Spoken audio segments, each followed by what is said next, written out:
Tension भी है, और आप कहते हैं कि हमारी गाड़ी भगवान चला रहे हैं, हमें भगवान पे भरोसा है। या तो भरोसा होगा या तो चिंता होगी, दोनों एक साथ कभी नहीं हो सकते, है ना। गाल भी फूल जाए, ठहाका भी लग जाए, दोनों एक साथ नहीं हो सकते। या तो टेंशन है, आपको टेंशन है तो भरोसा नहीं है, और भरोसा होगा तो फिर चिंता नहीं होगी।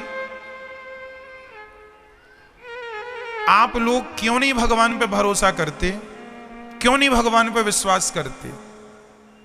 महाभारत के युद्ध से क्यों नहीं सीखते?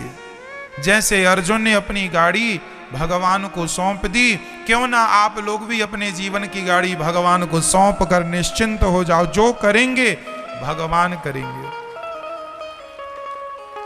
मारने वाला है भगवान, बचाने वाला है भगवान। मारेगा भी वही, बचाएगा भी वही, भूखा भी वही रखेगा और पेट भर खवाएगा भी वही।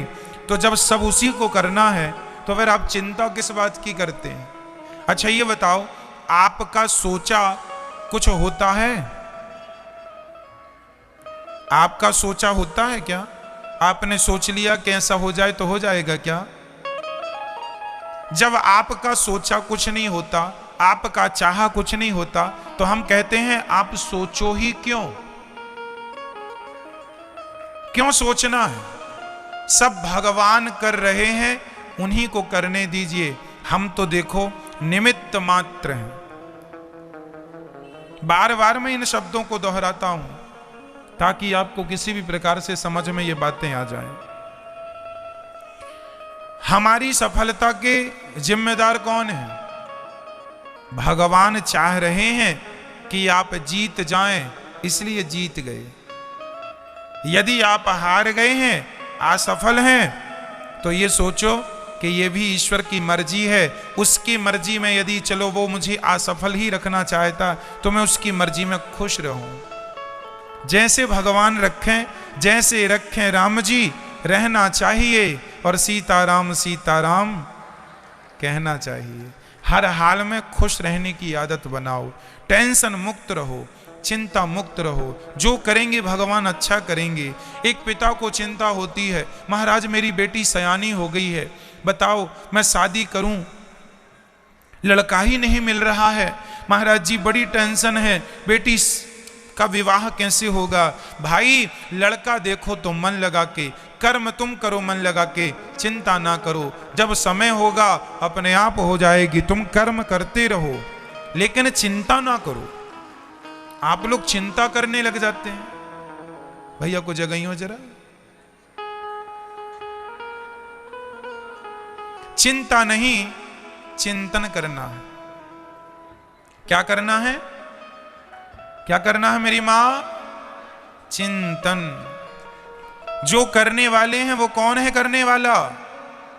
पितामह भीष्म ने प्रतिज्ञा ले ली, कल के युद्ध में पांडवों को मार डालूंगा।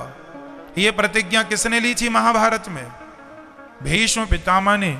द्रौपदी दौड़ी दौड़ी रात्रि के 11 बजे आई। अरे कन्हैया सुन रहे हो, मेरे पतियों को मारने की प्रतिज्ञा पितामह ने ली है, बताइए मैं क्या करूं? भगवान बोले तू जान, तेरे पति जाने मैं क्या करूं, मैं तो युद्ध लड़ ही नहीं रहा हूं। द्रौपदी बोली मेरे पतियों की, पितामह की प्रतिज्ञा कभी अधूरी नहीं होती, पितामह सदा अपनी प्रतिज्ञा को पूरी करते हैं। हे दीन बंधु, हे दीनानाथ, हे नंद नंदन, हे श्याम सुंदर, मेरे पतियों की रक्षा कीजिए। भगवान बोले चलो अर्जुन से बात करते हैं। अर्जुन के पास गए तो अर्जुन बढ़िया खर्राटे दे के सो रहे थे, खर्राटे मार रहे थे, बढ़िया गहरी नींद में सो रहे थे अर्जुन। भगवान ने जगाया, अर्जुन जागो। अर्जुन ने कहा क्या हुआ, क्यों जगा रहे हो आधी रात को? भगवान ने कहा कल के युद्ध में पितामह ने प्रतिज्ञा ली है, कल तुम्हें मरना होगा, पांडवों को मारने की प्रतिज्ञा पितामह ने ली। कोई योजना बनाओ, रणनीति बनाओ, कल का युद्ध कैसे करोगे? तुम सो रहे हो। अर्जुन ने कहा कन्हैया सोने दो, आप भी सो जाओ मेरे पास, यहीं सो जाओ। भगवान बोले क्यों, तुम्हें नींद आ रही है? कल के युद्ध में कल निर्णायक युद्ध होने वाला है। पितामह भीष्म की प्रतिज्ञा कभी झूठी नहीं होती। अपने बचाव की कोई प्लानिंग क्यों नहीं करते? अर्जुन ने मुस्कुराते हुए कहा, कन्हैया, जिसके रक्षक आप हो उस व्यक्ति को चिंता करने की क्या जरूरत है? हम तो निश्चिंत सो रहे हैं, आपके भरोसे सो रहे हैं। हम तो आपके भरोसे सो रहे हैं कि हमारे रक्षक तो भगवान श्री कृष्ण है। आपके होते हुए पितामह हमें मार डालेंगे क्या? ये अर्जुन का क्या था? ये अर्जुन का क्या था? देखो, जहां विश्वास पुष्ट है, जहां विश्वास अधिक है, क्या वहां चिंता है? और जहां चिंता है मतलब वहां विश्वास।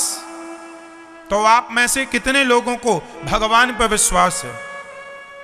यदि है तो फिर अब ये बताओ कि आप में से चिंता किस किस को है?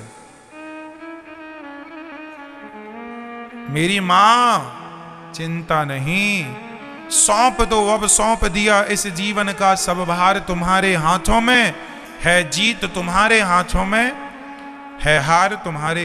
कर्म करना हमारा काम है, कर्म करना हमारा काम। कर्म हम करें, उसका परिणाम क्या होगा ईश्वर जानते हैं। इसलिए निश्चिंत हो जाओ भगवान के भरोसे। टेंशन नहीं, चिंता, खुश रहा करो, प्रसन्न रहा करो। ये सोचकर कि ये आज बताओ सूर्य भगवान आए, किसकी मर्जी से आए, आपकी या मेरी? बोलो मेरी मां। आज रात होगी किसकी मर्जी से? ईश्वर की। ये सृष्टि चल रही है किसकी मर्जी से? हम लोग लड़कपन से जवान हो गए, जवान से बुढ़े हो गए, किसकी मर्जी से आप बदल रहे हैं? आप क्यों नहीं, कल पैदा हुआ बच्चा आज ही जवान क्यों नहीं हो गया? उसे जवान होने में क्यों 20-25 साल लगते हैं? तुम्हारे हाथ में सब कुछ है तो तुम पैदा होते ही जवान हो जाओ ना। क्यों? तुम्हारा कुछ भी नहीं है।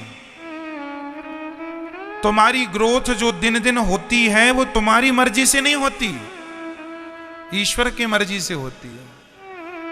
इसलिए सब ईश्वर के अधीन है। भगवान का चिंतन करना सीखो, भगवान पर विश्वास करना सीखो, भगवान के चरणों में आत्मसमर्पण करना सीखो। जब आप समर्पण कर देंगे तो आपकी गाड़ी भगवान ही चलाएंगे, उनके भरोसे खुश रहा करो बस।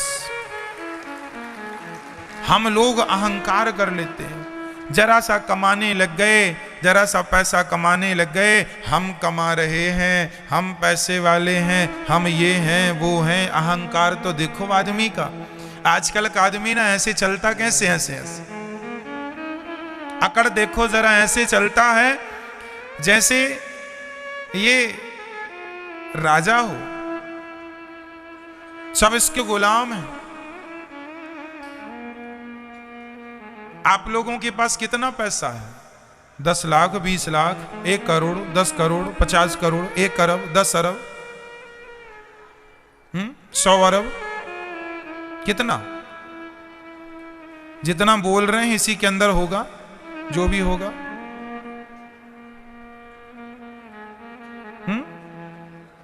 मेरी मां, रावण कितना धनवान था, उसके धन की कोई सीमा नहीं थी। सोने की लंका थी, सोने चांदी हीरे मोती के खजाने भर रखे थे। इतना बड़ा आदमी था रावण। पूछो जरा कहां गई तुम्हारी वो लंका? रावण भैया कहां गई तुम्हारी वो शान? कहां गई तुम्हारी वो अकड़? कहां गया तुम्हारा वो अहंकार? अहंकार रावण जैसों का ना टिका मेरी मां। जिनकी लंका सोने की थी तो हमारा और आपका अहंकार टिक जाएगा मैया? बोलो मेरी मां। इसलिए अहंकार ना हो। किस बात का अहंकार?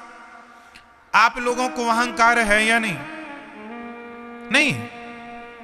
मैं बताता हूं आपको अहंकार किस बात का है। ये बेटा मेरा है, मैं इसकी मां हूं, ये भी अहंकार ही है। मैं इसका पिता हूं, ये भी अहंकार ही है। ये घर मेरा है, ये भी अहंकार ही है। मैंने तुम्हें रोटी दी, ये भी अहंकार ही है। मैं ना होता तो तुम मर जाते, ये भी अहंकार ही है। इसलिए इन शब्दों का प्रयोग कभी नहीं करना चाहिए। जो बेटा आपका है, बेटी है, पति है, पत्नी है, घर है, गाड़ी है, पैसा है, ये मेरा है ऐसा ना कहा करो। ये सब कुछ भगवान का है। ईश्वर ने हमें केवल जिम्मेदारी दी है संभालने की, हम संभाल रहे हैं बस। हम मैनेजर हैं, मालिक नहीं हैं। आप किसी बच्चे की मां नहीं हो। ये जो आपका बेटा है, ये आपका बेटा है ना मेरी मां। आप कहती हो ये बेटा मेरा है, तुम केवल इसलिए तो कहती हो मेरा बेटा क्योंकि तुमने 9 महीने गर्भ में रखा है। 9 महीने गर्भ में रखने से आपने कह दिया ये बेटा मेरा है। लेकिन जिस परमात्मा ने तुम्हारे बच्चे को आंखें दी हैं, आंखों की कीमत जानते हो बाजार में कितनी होगी? आंखों के इलाज में करोड़ों रुपए लग जाते हैं। जिनके इलाज में करोड़ों लग रहे हैं, उन आंखों की कीमत क्या होगी? ये अनमोल रतन है। परमात्मा ने आंखें दी, परमात्मा ने सुनने को कान दिया, परमात्मा ने चलने को पांव दिया, परमात्मा ने खाने को बोलने को मुंह दिया। सब ईश्वर ने दिया। तुमने तो केवल 9 महीने पेट में रखा, तो पेट में रखे हो इसका इतना अहंकार कि ये मेरा बेटा है। तुम्हारा बेटा पैदा होए तुरंत भगवान को सौंप दो, हे नाथ ये आपकी संपत्ति है, आपको सौंप रही हूं, ये आपका है, आप जानो, आपका काम जाने। हाँ, मैं यदि आपने मुझे मां बनाया है तो मैं इसको मां बन करके इसकी जिम्मेदारी पूरी करूंगी। इसे नहलाना, धुलाना, खिलाना, पिलाना, संस्कार देना, खड़ा करना, ये मेरी जिम्मेदारी है। जिम्मेदारी निभाओ। ये ना हो कि ये मेरा है, ना, ये सब भगवान का है। बेटी तुम्हारी नहीं, बेटा तुम्हारा नहीं, सब किसका है? सब पर किसका अधिकार है? तुम्हारा था तो छोड़ के चला गया, रोक लेते ना तुम्हारा था तो। इसका मतलब तुम्हारा तो था ही नहीं। तुमने तो झूठा अहंकार बना लिया ये मेरा है। यही बात अपने पिता को, मतलब हर बाप को याद रखनी चाहिए। कोई तुम्हारा नहीं है। जिस घर में आप रहते हो वो घर आपका नहीं। भाव ये बना के चलो कि वो घर भगवान का है। संपत्ति सब रघुपति के यहाँ, सब भगवान का है। तो फिर हम कौन हैं? हम तो भगवान के घर में किराएदार हैं, हम ईश्वर के किराएदार हैं। ये भावनाएं बन जाएं तो आप अपने घर में नहीं, आप स्वर्ग में रहेंगे, ऐसा आपको लगने लगेगा।